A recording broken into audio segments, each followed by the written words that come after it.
Friends, आज के हम इस वीडियो में सीखने वाले हैं कि हम अपने कमांड प्रॉम्प्ट का कलर किस तरह चेंज कर सकते हैं। उसको चेंज करने के लिए हम अपना कमांड प्रॉम्प्ट ओपन करेंगे।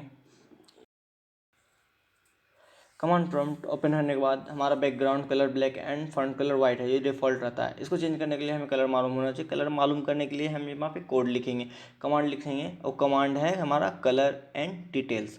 कलर डिटेल्स लिखने के बाद इंटर करने के बाद हमारे पास ये कुछ कलर और उसका कोड आ जाता है।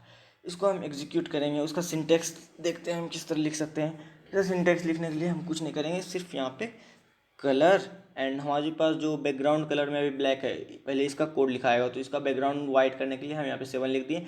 देन हमारे पास इसका वाइट कलर का फॉन्ट कलर है तो इसको चेंज करने के लिए हम ब्लैक करने के लिए हम यहाँ पे 0 लिख देंगे। देन इंटर करने के बाद हमारे पास ये ब्लैक एंड वाइट से वाइट एंड ब्लैक हो गया। इसी तरह हम फिर से चेंज कर सकते हैं। हमारा कलर बैकग्राउंड कलर हम ब्लैक रख लेते हैं। देन फिर हम अपना फॉन्ट कलर चेंज करके ग्रीन रख लेते हैं। ये हमने अपना फॉन्ट कलर फिर से और बैकग्राउंड कलर फिर से चेंज कर लिया है। इसी तरह आप कुछ भी कर सकते हैं। अगर आपको आज का वीडियो अच्छा लगा तो लाइक शेयर एंड सब्सक्राइब जरूर करें।